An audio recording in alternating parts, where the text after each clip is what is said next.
This is the start of the second of 3 videos.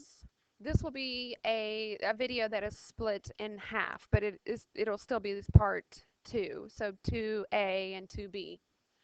Turn to page 151 in your textbook and open your file named Large Worksheets, Charting and What If Analysis. On page 151, it talks about absolute versus relative addressing. And when you have an absolute value in your cell, you have an absolute cell reference. Some examples of absolute, relative, and mixed cell references is here, and I'll pause the video so that you can read through that, and you can pause your video to read through that. Now turn to page 153, and on page 153, we will enter a formula containing absolute cell references. So number 1 says to click cell B5. So let's go to our Excel spreadsheet and click on cell B5. Now type the equal sign. Now type or select, you can either type in B4 or you can actually click on cell B4. Now type times, open parenthesis, 1 minus B19. So you can either click on B19, which is the 77.5%, or you can actually just type in B19. And now what we're going to do is to make this cell reference absolute, we want to click on, or we want to press the F4 key on our keyboard.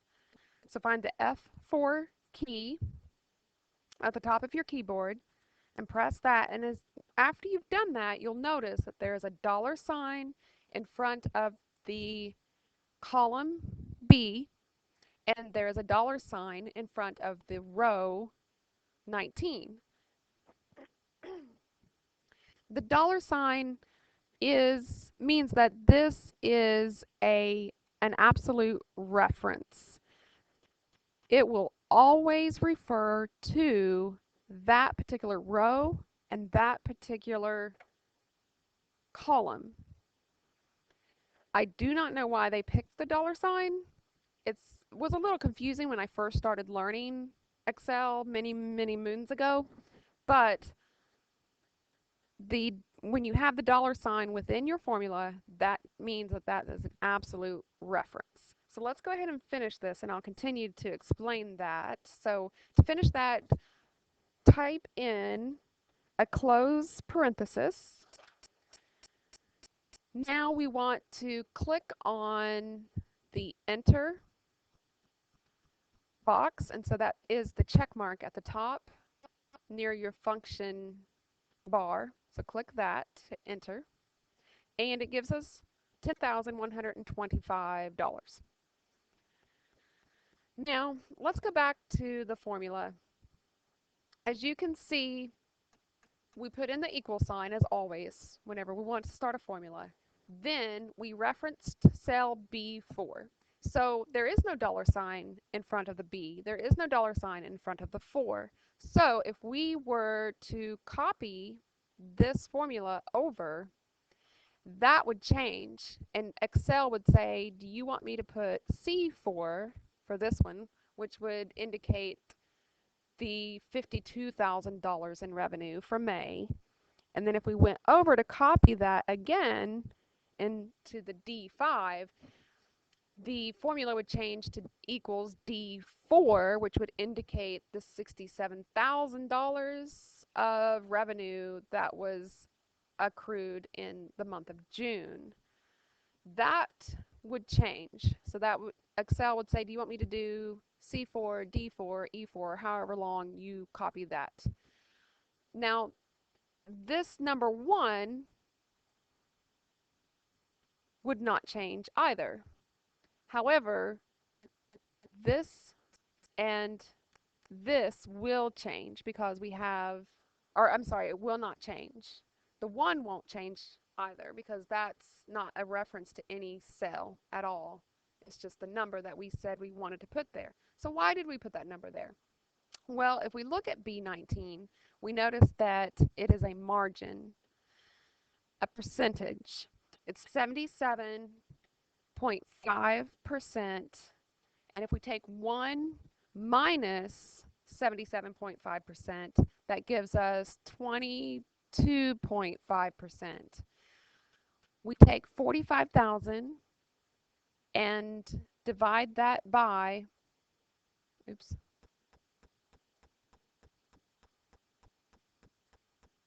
divide that by the 22.5%, that will give us our answer of 10,125. Let's go back to the textbook, page 154. Number 3 says to click cell B6, oops, B6, and type the equal sign to start our formula. And then we're going to click cell B4, the $45,000 of revenue. And then we're going to minus, then click cell B5, and then click or hit enter on your keyboard. And that gives us our answer there. So $45,000 of revenue sold minus the cost of goods sold gives us our gross margin. So what is it that we're selling? Well, it's the name of the company is Froyo to go, and Froyo, if you don't know, stands for frozen yogurt. So this is a company that sells $45,000 worth of frozen yogurt in the month of April. The cost of the goods sold is just over $10,000. So that would be the price that the company paid for the product. So if they make their own frozen yogurt, they would have to have their milk and their sugar and other ingredients, and that would be the cost of their goods sold. So minus that, and that gives you your gross margin of money coming in. At the bottom of page 154, it says making decisions, the if function.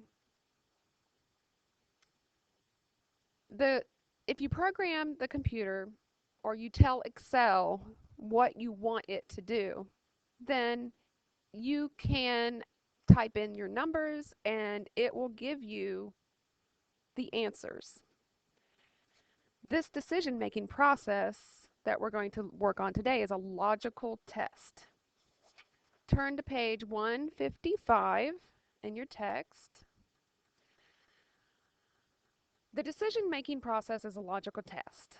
So, if we have sales revenue that is greater than or equal to $60,000, if we say yes, we do have that, then the store, the Froyo to go store, will get a bonus, and that bonus will be $5,000. However, if the answer is no to this question, sales revenue greater than or equal to 60,000, then the bonus equals 0.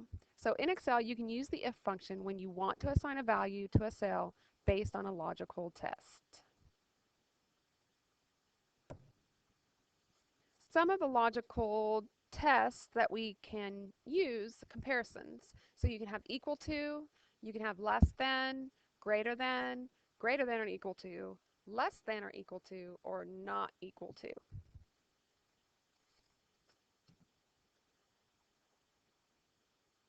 Now we are on page 156. We are going to enter an if function. So number 1, click cell B9 for the bonus. Let's click the insert function, and that is near the top, and it has the little F and the little X, so click that, and a pop-up box appears. In this area where it says or select a category, we want to make sure that that says logical. So find logical and click on that. Then we're going to select a function, and we're doing the if function. So let's read this. This is very important, so pay attention. If, and in parentheses, you'll notice that there are 3 sets of values. The first one is separated from the second one with a comma, and the third one is separated from the second one with a comma. So if, with our logical test, the value is true, this would be our answer here. So in this case, it'll be $5,000 for the bonus. If that value is false, then that value will be 0.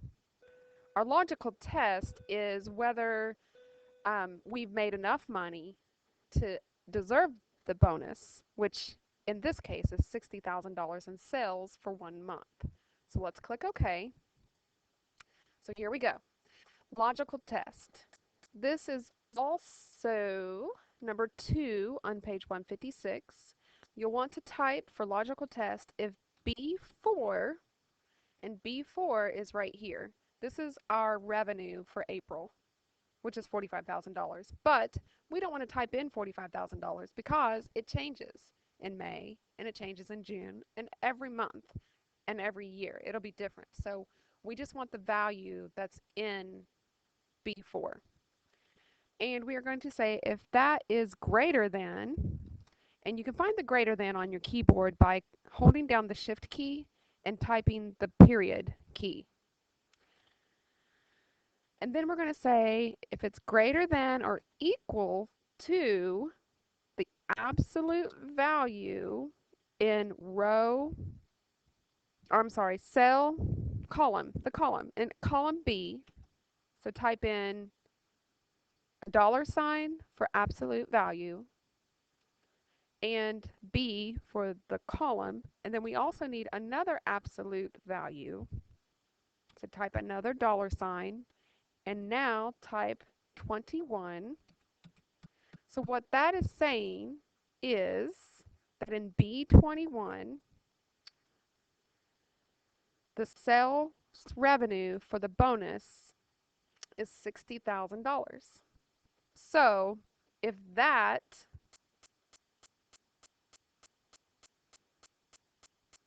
is greater than, or if B4 is greater than or equal to, so $60,000 or more, then if it's true, then we will have $5,000. But we're not going to type in $5,000 because we have the what if assumptions down here, and the bonus right here is $5,000. So what we need to do is click on cell B20. Oops. And it's not quite right though, because every month that we refer to this, we want to make sure that it always goes back to B20.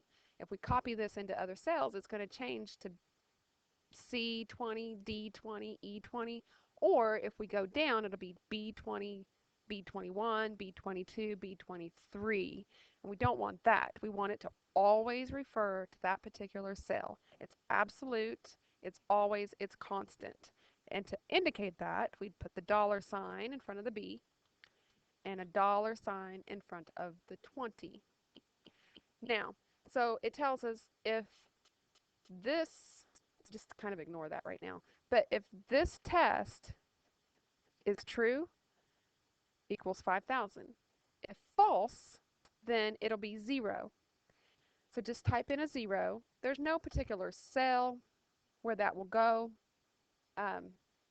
It's just that if it's false, that's the answer. The answer is the answer there. Okay, before we click OK on this, let's go back up here and check our formula in our formula bar. And it says equals if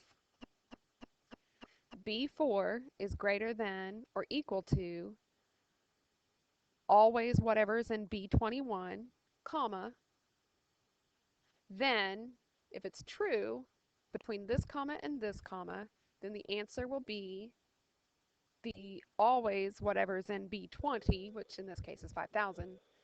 And if it's false, then it will be 0. Okay, let's click OK.